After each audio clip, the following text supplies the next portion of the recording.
വന്നിട്ടുള്ളത് പച്ചമാങ്ങ കൊണ്ട് തയ്യാറാക്കിയെടുക്കാൻ പറ്റുള്ള ഒരു അടിപൊളി സ്വീറ്റുമായിട്ടാണ്. ഇതിന് മുമ്പ് ഞാൻ പച്ചമാങ്ങ ഉപയോഗിച്ചിട്ട് ഐസ്ക്രീമും പിന്നെ പച്ചമാങ്ങ കൊണ്ടുള്ള സ്കാഷും ഒക്കെ ഉണ്ടാക്കുന്നത് കാണിച്ചിട്ടുണ്ടായിരുന്നു. ആ വീഡിയോ കാണാത്തവരൊക്കെ ഉണ്ടെങ്കിൽ പോയിട്ട് അതൊന്ന് കാണുക. അപ്പോൾ ഇന്ന് ഞാൻ കാണിക്കുന്നത് പച്ചമാങ്ങ ഉപയോഗിച്ചിട്ട് ഒരു അടിപൊളി ക്യാൻഡി ഉണ്ടാക്കുന്നതാണ്. നമ്മുടെ കച്ചമാങ്ങേൻ്റെ അതേ ടേസ്റ്റിൽ തന്നെ, ഏകദേശം അതേ ടേസ്റ്റിൽ തന്നെ നമുക്ക് ഈ ഒരു ക്യാൻഡി കിട്ടും.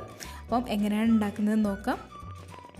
അപ്പം എൻ്റെ ഈ ചാനൽ നിങ്ങൾ ആദ്യമായിട്ടാണ് കാണുന്നതെങ്കിൽ വീഡിയോക്ക് താഴെയുള്ള റെഡ് സബ്സ്ക്രൈബ് ബട്ടൺ ഒന്ന് ക്ലിക്ക് ചെയ്ത് അതിനടുത്തുള്ള ബെല്ലൈക്കൺ കൂടി എനേബിൾ ചെയ്ത് വെക്കുകയാണെങ്കിൽ ഞാൻ വീഡിയോസൊക്കെ അപ്ലോഡ് ചെയ്യുന്ന സമയത്ത് തന്നെ നിങ്ങൾക്ക് നോട്ടിഫിക്കേഷനൊക്കെ ലഭിക്കും കേട്ടോ. അപ്പം മറക്കാതെ സബ്സ്ക്രൈബ് ചെയ്ത് വെക്കുക. അപ്പം നമുക്ക് ക്യാൻഡി ഉണ്ടാക്കാനായിട്ട് തുടങ്ങാം. അതിന് വേണ്ടിയിട്ട് നല്ല പുളിയുള്ളൊരു മാങ്ങ എടുക്കുക. ഞാനിപ്പോൾ ഒരു മാങ്ങയാണ് എടുത്തിട്ടുള്ളത്. അത് ചെറിയ കഷ്ണങ്ങളാക്കി, തൊലി ഫുള്ള് കളഞ്ഞ് ചെറിയ കഷ്ണങ്ങളാക്കി മുറിച്ചെടുത്തിട്ടുണ്ട്. ഇനി ഇതൊരു മിക്സിയുടെ ജാറിലിട്ട് നന്നായിട്ട് അരച്ച് ഇതുപോലെ ജ്യൂസ് എടുക്കണം. ഒരു ഗ്ലാസ്സിൽ ഒഴിച്ച് വെച്ചിട്ടുണ്ട്. ഇത് നന്നായിട്ട് ഊറി വരണം. അപ്പം നമുക്ക് ക്യാൻഡി ഉണ്ടാക്കാനായിട്ട് ഇപ്പം ഞാനിവിടെ എടുത്തിട്ടുള്ളത് 1/4 കപ്പ് പഞ്ചസാരയാണ്. അതൊരു പാനിലേക്ക് ഇട്ട് കൊടുത്തിട്ടുണ്ട്. അതിലേക്ക് ഒരു 1/4 കപ്പ് വെള്ളവും കൂടി ഒഴിച്ച് കൊടുത്തിട്ടുണ്ട്. ഇനി ഇത് നന്നായിട്ടൊന്ന് തിളച്ച് വരണം. അപ്പോൾ അതൊന്ന് തിളച്ച് വന്നിട്ടുണ്ട്. ഇനി ഇതൊരു ഒറ്റനൂൽ പരുവാകുന്നത് വരെ നന്നായിട്ട് തിളച്ചുകൊണ്ടിരിക്കണം. അപ്പോൾ അത് ഏകദേശം ഒരു ഒറ്റനൂൽ പരുവത്തിലേക്ക് എത്തിയിട്ടുണ്ട്.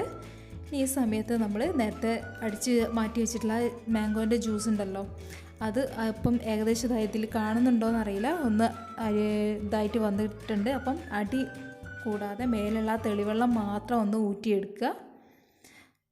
മേലുള്ള തെളിവെള്ളം മാത്രമാണ് നമുക്ക് വേണ്ടത് കേട്ടോ. അടിയിലുള്ളത് ഇളക്കാതെ വേണം ഇതെടുക്കാനായിട്ട്. അപ്പോൾ നമുക്കിത് ആ ജ്യൂസ് ഇതിലേക്ക് ഒഴിച്ചു കൊടുക്കാം. അപ്പോൾ നമ്മൾ ഷുഗർ സിറപ്പിലേക്ക് ഒഴിച്ച് കൊടുത്തിട്ടുണ്ട്. ഇനി ഒന്നുകൂടി നന്നായിട്ടൊന്ന് ഇളക്കി മിക്സ് ചെയ്ത് കൊണ്ടൊഴിക്കാം. ഇനി ഇതൊന്ന് നന്നായിട്ട് തിളച്ച് ബബിൾസൊക്കെ വരട്ടെ. ഇനി അതിലേക്ക് ചേർത്ത് കൊടുക്കുന്നത് സിട്രിക് ആസിഡാണ്. സിട്രിക് ആസിഡ് ഇതായി ഒരു പഞ്ചസാര തരി പോലെയാണ് കാണുക. അപ്പം അതൊരു 1/4 ടീസ്പൂണാണ് ഞാൻ ഇതിലേക്ക് ചേർത്ത് കൊടുത്തിട്ടുള്ളത്. മാങ്ങ കുറച്ച് പുളി കുറവായതുകൊണ്ടാണ് ഞാനത് ചേർത്ത് കൊടുത്തിട്ടുള്ളത് കേട്ടോ. പിന്നെ ഒരു നുള്ള് ഉപ്പ് കൂടി ചേർത്ത് കൊടുത്തിട്ടുണ്ട്, ആ മധുരം ഒന്ന് ബാലൻസ് ചെയ്യാൻ വേണ്ടിയിട്ട് ചേർത്ത് കൊടുത്തിട്ടുണ്ട്. ഇപ്പോൾ നമ്മളിത് നന്നായിട്ട് തിളച്ച് വരുന്ന സമയത്ത് ഇതിൽ മാങ്ങയുടെ ഒരു ഊറിയ ഭാഗം ഇങ്ങനെ തെളിഞ്ഞ് വരുന്ന കാണാം, ഒരു പദം ഇങ്ങനെ മുകളിൽ കാണാം. അത് നമുക്ക് ഒരു തവി ഉപയോഗിച്ചിട്ട് മെല്ലെ അതിൽ നിന്നും കോരി ഒഴിവാക്കണം. ഞാനൊരു തവി ഉപയോഗിച്ചിട്ട് അതൊന്ന് ഒഴിവാക്കി കൊടുക്കുന്നുണ്ട് കേട്ടോ. മാക്സിമം അതിൽ നിന്ന് അത് കോരി എടുത്ത് കൊടുക്കുക. ശേഷം വീണ്ടും ഇത് തിളയ്ക്കാനായിട്ട് അനുവദിക്കുക. അപ്പോൾ തിളച്ച് നല്ല ഒരു നമുക്ക് വെള്ളത്തിൽ കുട്ടിച്ച് വെക്കുന്ന സമയത്ത് ഒരു ബോൾ പരുവായിട്ട് കിട്ടുന്ന രീതിയിലാവുമ്പോൾ ഇതുപോലെ ആവശ്യമുണ്ടെങ്കിൽ മാത്രം ഫുഡ് കളർ ചേർത്ത് കൊടുക്കുക കേട്ടോ. ഞാനിപ്പോൾ കുറച്ച് ഫുഡ് കളർ ചേർത്ത് കൊടുത്തിട്ട് ഒരു ഗ്രീൻ കളർ കിട്ടാൻ വേണ്ടിയിട്ട് അപ്പോൾ ചേർത്ത് കൊടുത്ത ശേഷം തീ ഓഫ് ചെയ്ത് കൊടുത്തിട്ടുണ്ട് കേട്ടോ. തീ ഓഫ് ചെയ്തതിന് ശേഷമാണ് ഞാൻ കളർ ചേർത്ത് കൊടുത്തിട്ടുള്ളത്. നമുക്ക് ഞാനിപ്പോൾ ഈ ലോലിപോപ്പിൻ്റെ ഇതുപോലുള്ളൊരു മോൾഡ് എടുത്തിട്ടുണ്ട്. ഇതിലും ഒരു സിൽക്കൺ ബോട്ടിലും കൂടിയാണ് ഞാനിത് സെറ്റ് ചെയ്ത് എടുത്തിട്ടുള്ളത്. അപ്പം ഇതിലേക്ക് ഒഴിച്ചു കൊടുക്കുകയാണ് ആദ്യം. ഞാൻ ബാംബൂ സ്റ്റിക്കിൻ്റെ ചെറിയൊരു വലിയ സ്റ്റിക്ക് കട്ട് ചെയ്തിട്ടാണ് ഇതിനായിട്ട് വെച്ച് കൊടുത്തിട്ടുള്ളത്. നമുക്കിത് സെറ്റ് ചെയ്യാനായിട്ട് ഇത് മാറ്റി വെക്കാം. പിന്നെ അതുപോലെ തന്നെ ഞാൻ സിലിക്കൺ മോൾഡിലും കൂടി ഇത് നമ്മളെ ക്യാൻഡിയുടെ മിക്സ് ഒഴിച്ചു കൊടുക്കുന്നുണ്ട്. ഇത് നമുക്ക് സെറ്റ് ചെയ്യാനായിട്ട് സൈഡിലേക്ക് മാറ്റി വെക്കാം.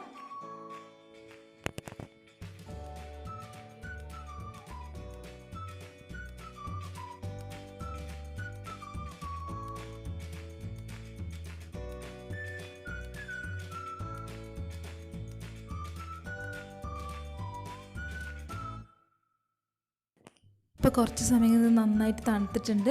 നമുക്കിതൊന്ന് മോൾഡിൽ നിന്നും എടുത്തു നോക്കാം. ഇതിപ്പം സിലിക്കൺ മോൾഡിലുള്ള ഇതുപോലെ ഈസി ആയിട്ട് എടുക്കാൻ കിട്ടിയിട്ടുണ്ട് കേട്ടോ. പക്ഷേ ഇതിന് ചെറിയൊരു ഫോൾട്ട് പറ്റി. ഇത് നമുക്ക് നല്ല ഹാർഡായിട്ട് കിട്ടിയിട്ടില്ല. നമ്മൾ പ്രസ് ചെയ്ത് നോക്കുന്ന സമയത്ത് ഇങ്ങനെ ഒരു ഞെങ്ങിപ്പോകുന്ന രീതിയിലാണ് ഉള്ളത് കേട്ടോ. നമുക്ക് ഈ പിന്നെ നമ്മളെ ക്യാൻഡി എന്ന് പറയുമ്പം ഒരു ഒച്ച ഉണ്ടാക്കുന്ന രീതിയിലൊക്കെ ഉണ്ടാവുക. പക്ഷേ ഇത് ചെറുതായിട്ട് ഇതായില്ല. അപ്പോൾ ഞാൻ ഒന്നുകൂടി ഇത് തയ്യാറാക്കി നോക്കിയിട്ടുണ്ട്. നമ്മുടെ ലോലിപോപ്പിൻ്റെ മോൾഡിലുള്ളത് തീരെ സെറ്റായിട്ട് കിട്ടിയില്ല. അതും എടുക്കാൻ കിട്ടാത്ത രീതിയിലായിപ്പോയി. അപ്പോൾ ഞാൻ ഒന്നുകൂടി ഇത് റെഡിയാക്കി നോക്കി. അപ്പം എന്താ ഫോൾട്ട് എന്നുള്ളത് അത് റെഡിയാക്കുന്ന സമയത്ത് ഞാൻ നിങ്ങൾക്ക് പറഞ്ഞു തരാം. അപ്പോൾ അത് കണ്ടോ, നമ്മളെ മോൾഡിലുള്ളത് ഇതുപോലെ കോരിയെടുക്കാൻ പറ്റിയ കോലത്തിലാണ് കിട്ടിയത് കേട്ടോ. അപ്പം ഞാനിപ്പം വീണ്ടും ഉണ്ടാക്കി വെക്കാൻ പോവാണ്. അപ്പോൾ അതിനായിട്ട് ഞാൻ 2 മാങ്ങ എടുത്തിട്ട് ഒന്ന് ജ്യൂസ് അടിച്ചെടുത്തിട്ടുണ്ട്. അത് കുറച്ച് അധികം സമയം വെച്ചുകൊണ്ട് നന്നായിട്ട് തെളിഞ്ഞ് കിട്ടിയിട്ടുണ്ട് കേട്ടോ ആ മാങ്ങ ജ്യൂസ്. അപ്പോൾ മേലുള്ള നല്ല തെളിവെള്ളം ഇങ്ങനെ അത് ഊറ്റിയെടുക്കണം ആദ്യം. ഇനി നമുക്ക് ക്യാൻഡി ഉണ്ടാക്കാനായിട്ട് ഷുഗർ സിറപ്പ് റെഡിയാക്കി എടുക്കാം. അപ്പോൾ അതിനായിട്ട് ഞാനിപ്പോൾ എടുത്തിട്ടുള്ളത് 1 കപ്പ് ഷുഗറാണ്. അതിലേക്ക് 1 കപ്പ് വെള്ളം കൂടി ചേർത്ത് കൊടുക്കുന്നുണ്ട്. ഇനി നന്നായിട്ടൊന്ന് തിളപ്പിച്ചെടുക്കാം. നേരത്തെ ചെയ്ത പോലെ തന്നെ 1 സ്ട്രിങ് പരുവത്തിലെത്തുന്നത് വരെ നന്നായിട്ട് തിളപ്പിച്ചെടുക്കണേ. അതിലേക്ക് 1 നുള്ളു ഉപ്പ് കൂടി ചേർത്ത് കൊടുത്തിട്ടുണ്ട്. ഇനി നന്നായിട്ട് തിളച്ച് വരട്ടെ. അതിലേക്ക് ഞാനിപ്പോൾ നേരത്തെ ചെയ്തതിൽ നിന്നും കൂടുതൽ കുറച്ച് ചുക്കുപൊടി ചേർത്ത് കൊടുത്തിട്ടുണ്ട് കേട്ടോ, ഒരു ഫ്ലേവർ കിട്ടാൻ വേണ്ടിയിട്ട്. അപ്പം 1 സ്ട്രിങ് പരുവത്തിലെത്തിയിട്ടുണ്ട്. ആ സമയത്ത് നമുക്ക് നമ്മുടെ മാംഗോ ജ്യൂസ് ചേർത്ത് കൊടുക്കാം. അപ്പം ഇത് നല്ല തെളിവെള്ളം ആയതുകൊണ്ട് തന്നെ ഇതിൽ ആ നേരത്തെ ഉള്ളതുപോലെ ആ പദമൊന്നുമില്ല, നമുക്ക് ഊറ്റിയെടുക്കേണ്ട ആവശ്യമൊന്നുമില്ല. അതുകൊണ്ട് തന്നെ ഇത് നല്ല ക്ലിയർ ആയിട്ടാണ് ഉള്ളത്. അപ്പോൾ ഇത് നന്നായിട്ട് തിളച്ച് വന്നിട്ട് ആ 1 സ്ട്രിങ് പരുവത്തിൽ നിന്നും കുറച്ചുകൂടി തിക്കായിട്ട് വരണം. ഞാൻ നേരത്തെ റെഡിയാക്കിയ സമയത്ത് ആ ഒരു ഇതിൽ നിന്നും കുറച്ച് കുറഞ്ഞു പോയി, അതുകൊണ്ടാണ് നേരത്തെ ആ ഒരു ഫോൾട്ട് പറ്റിയത്. അപ്പം 1 സ്ട്രിങ് തയ്യാറാക്കുന്നതിൽ നിന്നും കുറച്ചുകൂടി കൂടിയിട്ട് വേണം ആവാൻ വേണ്ടിയിട്ട്. അപ്പോൾ ഇതാ നമ്മൾ വെള്ളത്തിലേക്ക് ഉറ്റിച്ച് നോക്കുമ്പോൾ ഇതുപോലെ ഉരുട്ടിയെടുക്കാൻ പാകത്തിനായിട്ട് കിട്ടണം. ഇനി ഇതിലേക്ക് നമുക്ക് തീ ഓഫ് ചെയ്ത് കൊടുക്കാം കേട്ടോ. ഇനി അതിലേക്ക് ആവശ്യം ഫുഡ് കളർ വേണമെന്നുണ്ടെങ്കിൽ ഫുഡ് കളർ ചേർത്ത് കൊടുക്കാം. ഞാനിപ്പോൾ കുറച്ച് ചേർത്ത് കൊടുക്കുന്നുണ്ട് കേട്ടോ. അതിന് ശേഷം നമുക്ക് നമ്മൾ നേരത്തെ ചെയ്ത പോലെ തന്നെ നമ്മുടെ മോൾഡിലേക്ക് ഒഴിച്ചു കൊടുക്കാം. ഞാൻ 2 മോൾഡിലേക്ക് ഒഴിച്ചു കൊടുക്കുന്നുണ്ട്. ആദ്യം ഇതുപോലെ ലോലിപോപ്പിൻ്റെ മോൾഡിൽ ഒഴിച്ചു കൊടുക്കുകയാണ്. ഈ ലോലിപോപ്പിൻ്റെ മോൾഡ് ഞാൻ വാങ്ങിയിട്ടുള്ളത് ബേക്കേഴ്സ് ആൻഡ് ബട്ട്ലേഴ്സ് നിന്നാണ് കേട്ടോ. അവിടെ നിന്നാണ് ഈ ഒരു മോൾഡും കിട്ടിയിട്ടുള്ളത്. അപ്പം അതിലേക്ക് 2ലേക്കും ഒഴിച്ചു കൊടുത്തിട്ടുണ്ട്. നമുക്ക് ഇത് റെഡി ആവുമെന്ന് നോക്കാം. കുറച്ച് സമയം ഒന്ന് വെയിറ്റ് ചെയ്ത് നോക്കണം. അപ്പോൾ നിങ്ങൾക്ക് എൻ്റെ വീഡിയോ ഇഷ്ടമായിട്ടുണ്ടെങ്കിൽ ലൈക്ക് ചെയ്യുക, നിങ്ങളുടെ കൂട്ടുകാരിലേക്കൊക്കെ ഒന്ന് ഷെയർ ചെയ്ത് കൊടുക്കുകയും ചെയ്യുക കേട്ടോ. അപ്പോൾ ഇത് നന്നായിട്ട് ഹാർഡായിട്ട് കിട്ടിയിട്ടുണ്ട്. പക്ഷേ ഇത് ഒരു കളർ ചേഞ്ച് വന്നിട്ടുണ്ട് കേട്ടോ. അത് നന്നായിട്ട് ഹാർഡാവാൻ നിന്നപ്പോൾ ഒന്ന് ഷുഗർ കുറച്ചൊരു കാരമലൈസ് കളറായിട്ട് പോയി. അതുകൊണ്ട് ഗ്രീൻ കളറോട് ചേർത്തപ്പോൾ ജസ്റ്റ് കളർ ചേഞ്ച് ചെയ്ത് പോയതാണ്. പക്ഷേ ടേസ്റ്റ് നമ്മൾ ആദ്യം റെഡിയാക്കി എടുത്തിട്ടുള്ള ആ ഒരു ക്യാൻഡിക്കാണ് കേട്ടോ. ഈ ഒരു കളറിലുള്ള ഗ്രീൻ കളറുള്ളതിനാണ് ഏറ്റവും ടേസ്റ്റ് ഉള്ളത് കഴിക്കാനായിട്ട്.